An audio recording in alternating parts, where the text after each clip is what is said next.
네, 앞서 말씀드렸지만 대구 경북 지역 사흘새 환자가 70명이나 늘었습니다. 이 노출된 사람이 많아서 앞으로도 확진자가 늘어날 가능성이 높아 보이는데요. 이 지역사회 전파 어떻게 차단할 수 있을지 전문가와 자세히 알아보겠습니다. 고대 안산병원 감염내과 최원석 교수 나와 있습니다. 교수님 안녕하십니까? 네, 안녕하세요. 가장 궁금한 것부터 여쭤보죠. 네. 오늘 숨진 환자 원인이 코로나19 맞을까요? 네, 저는 일단 가능성이 꽤 있다고 생각합니다. 먼저 의무기록에 대한 조사도 필요할 것이고, 네. 다른 병원체가 분리된 것은 없는지, 또 폐렴 이외의 사망의 원인이 될 만한 것이 없는지 확인은 해봐야 되겠지만, 만약 역학조사 결과 환자가 노출되었을 것으로 추정되는 시점 이후에 폐렴이 발생했고, 그 폐렴이 이 환자분의 사망의 원인이라면, 그리고 이 환자분에게 코로나19 이 바이러스가 분리가 됐다면, 그때는 이 바이러스가 사망의 원인이라고 말할 수 있을 것 같습니다. 네. 그런데 이 지병을 갖고 있던 환자가 병원 안에서 감염이 된 거지 않습니까? 근데 뭐 수십 년을 병원 안에 있었고 그러면 접촉자가 거의 없었을 텐데 어떻게 이런 일이 가능하죠? 네, 그 부분이 저희도 좀 자세하게 조사를 하고 확인해 보아야 할 부분일 것 같은데요. 네. 병원이라는 곳이 사실 환자분만 계시지 않죠. 그곳을 드나드는 의료진도 있고요. 또 방문하시는 많은 분들이 있습니다. 네. 저희가 메르스 이후에 가능하면 환자분들을 면회하는 것들도 최소화해달라고 부탁을 드리고 있습니다만 우리나라의 정서상 그러기가 쉽지는 않거든요. 그래서 방문했었던 여러분들의 상황까지도 좀 고려해봐야 할 것 같습니다. 알겠습니다. 그럼 이제 피해를 좀 최소화해야 할 텐데 대구 의료 자원으로는 좀 대처가 쉽지 않아 보입니다. 그런데 이 대구 시장이 경증의 경우에는 음압병실이 아니라 1인실 사용도 고려하고 있다 이렇게 얘기했거든요. 어떻게 보십니까? 네, 불가피한 상황이라고 생각합니다. 네. 사실 이 바이러스의 주된 전파 경로를 저희가 비말 전파라고 이야기를 하고 있죠. 네. 비말 전파라면 사실 음압실이 좋지만 음압실이 불가능하다면 1인실에서 격리하는 것도 가능합니다. 만약 1인실로도 다 소화가 불가능한 정도의 환자가 발생했다면 네. 동일한 질환을 가진 환자분들을 한 곳에 모아서 격리하는 저희가 코호트 격리라고 이야기하는데요. 네. 이런 형태의 격리까지도 고려를 해야 될 것 같습니다. 경증이라면 그것도 네. 가능하다.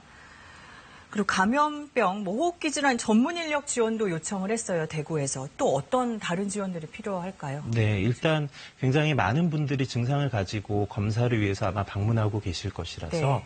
진단이 신속하게 이루어질 수 있도록 진단할 수 있는 키트라든가 이송할 수 있는 장비 이런 것들이 좀 지원이 되어야 할 것 같고요. 또 굉장히 많은 수의 환자분들이 발생하고 있기 때문에 의료진들이 사용해야 하는 개인보호구도 금방 동인할 가능성이 높습니다. 네. 이런 부분들도 선제적으로 좀 지원이 돼서 부족함이 없이 운영되도록 해야 될 것 같습니다. 네.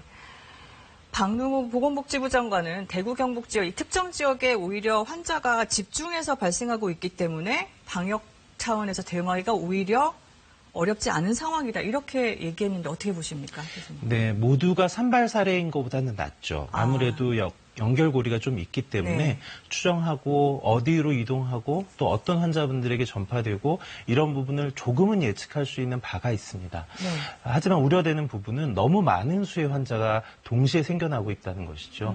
그러면 지금의 역학조사관 방역의 체계 또 지금 알려지고 있다시피 그 의료의 체계가 이걸 모두 대응하기가 굉장히 어렵습니다. 네. 그래서 많은 수의 환자가 동시다발적으로 생겨나고 있다라는 점에서 대응에 굉장히 난항이 있을 것으로 생각합니다. 네, 그렇군요. 그럼 서울 쪽 얘기도 좀 해보고 종로구에서만 코로나 확진자 6명 나왔습니다. 이 지역 주민들이 좀 불안해하고 계신데 그래서인지 확진자 동선이 아닌 곳들 탑골공원이나 경로당까지 문을 닫고 폐쇄되고 이렇게 하고 있는데요.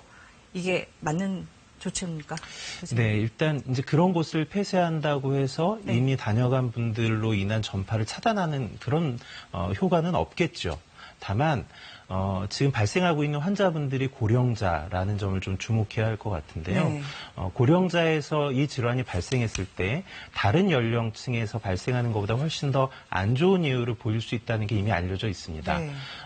이렇게 고령자인 분들이 다수가 모이는 장소라면 필수적으로 이용이 되는 장소가 아니라면 적어도 한시적으로라도 사용하지 않도록 해서 그 안에서 집단적인 전파가 일어나지 않도록 하는 것도 필요한 조치가 아닐까 생각합니다. 네. 그리고 시청자분들이 또 많이 궁금해하신 것 중에 하나가 감염 경로가 오리무중인 환자들이 많은데 확진자가 많이 나오기 때문에 그러신 것 같아요. 공기 중 전파, 에어로졸 가능성은 어떨까요? 중국 보건당국은 이게 가능성 있다라고 얘기를 했거든요. 네. 어떤 이 바이러스가 네. 에어로졸, 공기를 매개로 한 전파가 불가능한 것은 아닙니다. 그렇지만 필요한 조건이 있죠.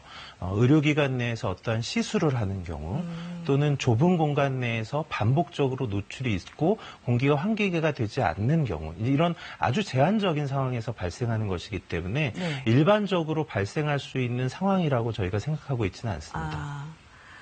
그렇다면 지금 시청자 여러분께서 뭘 더 주의를 하실 수 있을까요? 뭐 엘리베이터 버튼 누르기도 겁난다. 뭐 공공장소에 뭐 문 손잡이 이런 것도 잡기 겁난다. 이렇게 말씀하신 분들도 많더라고요. 네. 더 주의를 해야 할까요? 네, 당연히 주의가 필요하긴 한데요. 저희가 이제 비말 전파라는 호흡기를 통한 전파가 있고 접촉을 통한 전파가 있죠. 네. 접촉을 통한 전파를 좀 오해하시는 경우가 있습니다. 내가 만지기만 해도 감염이 된다고 생각하시는데 그건 아니죠. 만져서 그 손에 오염되어 있는 바이러스를 나의 코나 입 또 눈에 점막에 접종시키면서 감염이 일어납니다. 저희가 반복해서 손위생을 강조하는 게 이런 이유 때문이죠. 네. 혹시 그런 곳을 만졌더라도 적절하게 손위생을 하고 또 가능하면 얼굴을 만지는 이런 행위를 최소화한다면 감염이 될 위험을 상당히 줄일 수가 있거든요. 그런 면에서 그런 것을 걱정하시는 것보다는 손위생을 더 철저하게 하시는 게 좋은 방법이 될 것 같습니다. 개인적인 노력은 그렇고 그럼 아파트나 상가 뭐 이런 다중이용시설은 주기적으로 소독을 좀 하는 게 좋지 않을까요? 어떻게 보십니까? 네, 주기적인 소독이나 환기가 어느 정도는 도움이 될 것 같습니다. 그렇지만 이제 환자분들이 다녀간 직후는 알 수가 없잖아요. 그분이 환자인 것으로 인지되기 전까지는요. 그래서 다중이용 시설을 보호하는 방법은 사실은 증상이 있는 분들이 그곳을 방문하지 않는 겁니다. 네.